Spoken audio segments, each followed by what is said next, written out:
Hi friends, అందరూ బాగున్నారు కదా. ఈరోజు మరో చిన్న టాపిక్తో నేను మీ ముందుకు వచ్చాను.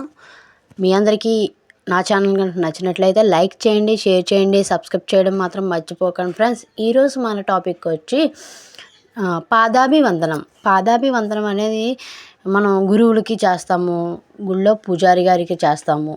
ఇలా చేసినప్పుడు పాదాలు అనేవి తాకవచ్చా లేదా, తాకితే ఎవరి పాదాలు తాకాలి అనేది ఈరోజు మనం తెలుసుకుపోతున్నాం ఫ్రెండ్స్. పాదవి తీర్థస్థలాలు, దేవాలయాలు, ప్రవేశ ద్వారం లేదా గురువుల పాదాలు తాకడం అనేది సాంప్రదాయపరంగా భక్తి గౌరవ సూచకం. అయితే దీనిపై వివిధ ఆచారాలు మరియు మతపరమైన అభిప్రాయాలు ఉన్నాయి. హిందూ సంప్రదాయం. కొన్ని హిందూ మత ప్రచారాల ప్రకారం దేవతామూర్తుల పాదాలు తాకకూడదని నమ్మకం ఉంది. కానీ గురువులు, పెద్దలు పాదాలు తాకడం గౌరవ సూచకంగా భావిస్తారు.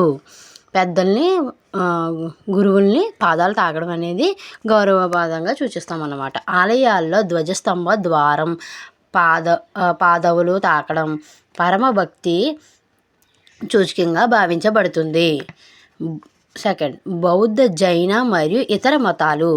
బుద్ధుని లేదా జైన తీర్థకారుల పాదాలు తాకడం సాధారణంగా అనుమతించబడదు. కానీ ప్రతిమల ముందు నమస్కరించడం గౌరవ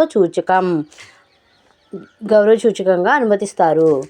ఆలయ నియమాలు. కొన్ని ఆలయాల ఆచారపరమైన పాదములను తాకకుండా ఉండాలని సూచించవచ్చు. ఆలయ నిర్ణయాలు పాటించడం ఉత్తమం. ఈ టాపిక్ మీ అందరికీ నచ్చినట్లయితే లైక్ చేయండి, షేర్ చేయండి, సబ్స్క్రైబ్ చేయడం మర్చిపోకండి ఫ్రెండ్స్. Thank you all.